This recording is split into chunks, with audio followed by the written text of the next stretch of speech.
All right, so we were able to get the plywood locally, which was nice because we didn't have to drive 45 minutes to the nearest Lowe's. We were able to just go down the road to a local lumberyard. So we got 3/4 inch plywood, and we're going to plywood the tops of this wall in. And the reason why we got 3/4 inch instead of 1/2 inch is because the difference in price was $1. And so we figured it would be stronger. And since it was only $1 more, we just went ahead and got 3/4.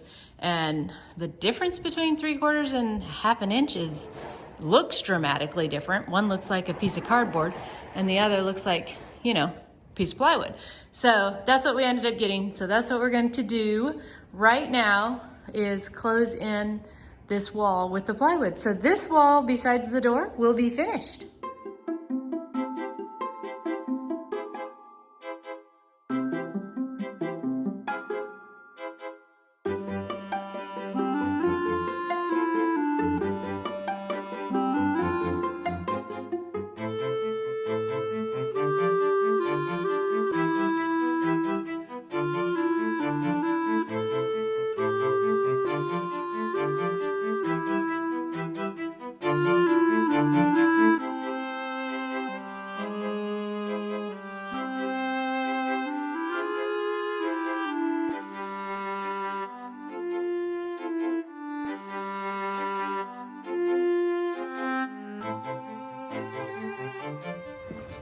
So what happened was the little tiny piece that you see stripped up there was going to make us have to strip the plywood, and to make it look even all the way across, we were going to have to add a little board in the header part of the door frame so that the plywood would be even across the top.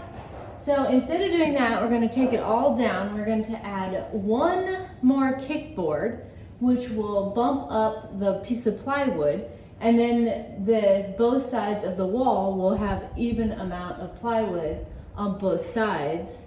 So it would be easier to put up by doing that, and it'll look even on both sides, which is nothing but cosmetic.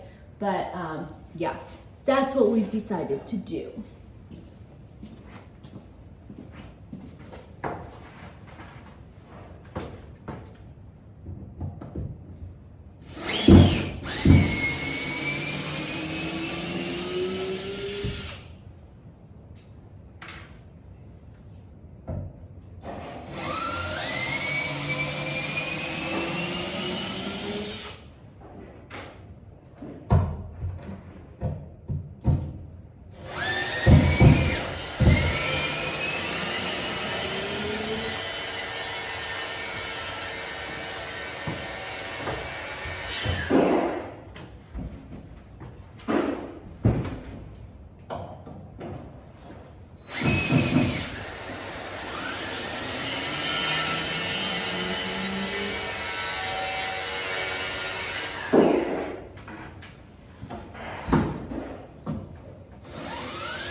Okay, so now you can see that by adding one of the kickboards, it took away the gap that was at the top, and we won't even have to strip that itty bitty little, hold on, I'm pointing in the wrong direction, little tiny spot right there, because I'm going to put a shelf up there that's thicker for the cats so they can get up there and have a little lounging area, and the amount that's left over on that piece of plywood would be perfect, because then when I butt that board up against there for the cats, it'll be completely flush and it'll be like it's not even there. So adding one more kickboard to the bottom of the stall wall ended up being a great idea. So now we're going to do the other side.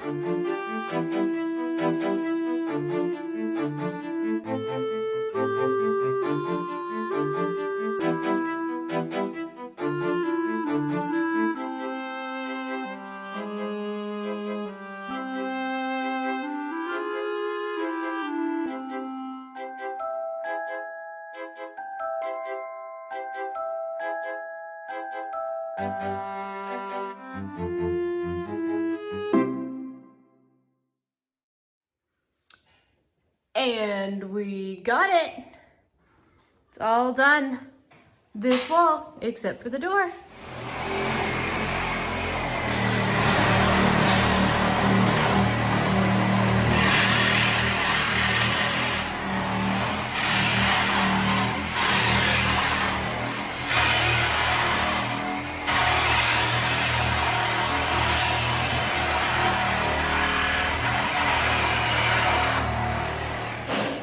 Okay, so the reason for cutting off that board across there is because my husband had the wonderful idea of plywooding evenly all the way around to that top board. And then we're going to go to the paint store and get them to match this color. And we're going to paint just from the plywood up all the way around to match the tin. And then the kickboards will be the only thing left unpainted. And the other thing that we did yesterday was we had this live edge. We found one that was like that so that it would make a smooth transition into the plywood. And I think it did such a good job by doing that. So we're going to try to continue that all the way around. But it looks really, really good like that. It just made it go flush. But anyway, so we are back at it today. Let's see how much we get done.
We now have all of the plywood up, and we have a strip of plywood on the bottom so that when we put these boards over here to attach the kickboards to, it's at the same level up here as it is down there. So now we're cutting these boards to go along the walls so that we can attach the kickboards.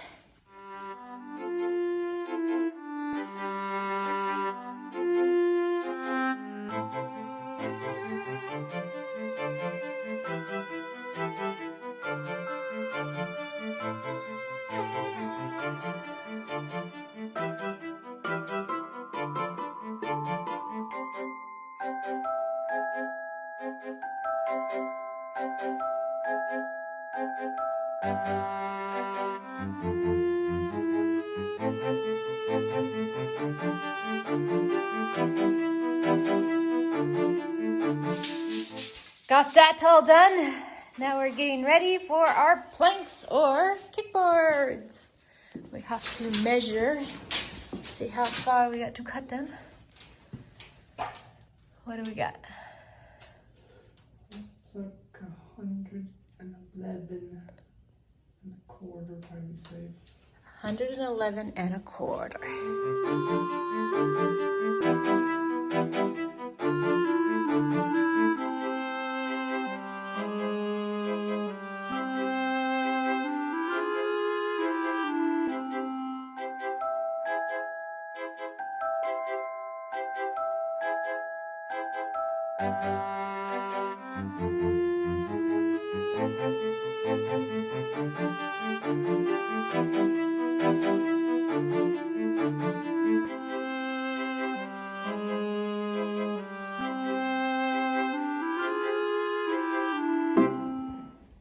So we are closing up shop for the day, but I think we made a lot of progress.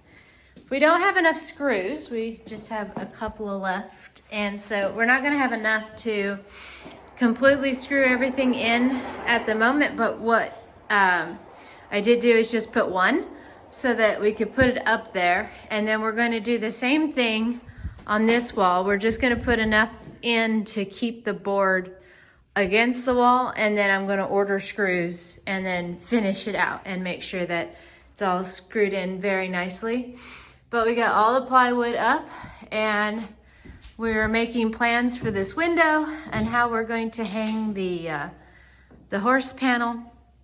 And we're also going to frame out this door better because just to make it stronger and stuff. And then we're getting closer and closer. So really like how this turned out, since I didn't want to cover up the window with the board. So we just took the center of that board and flipped it on its side. And then I think they call this a live edge, where you see where the bark used to be on the trim or on the tree. So anyway, I really like how that came out on the window. And now we're talking about what we're going to do to frame out the window to put the horse panel. We're not quite sure what we're going to do yet. Got any ideas? Let me know. This is, what is today? It's February 2021. So if you have some ideas, please let us know. If it's years past then, obviously, we will have figured it out. But this is how much we got done today. Super happy with it. I love working on the barn. It makes me feel like the barn's more of ours and putting our special little touches on it. So it's very cool. I like working with my husband and doing the work together with him. So it's coming along. Thank you guys so much for watching. I'll keep videotaping and talk to you again next time. Bye.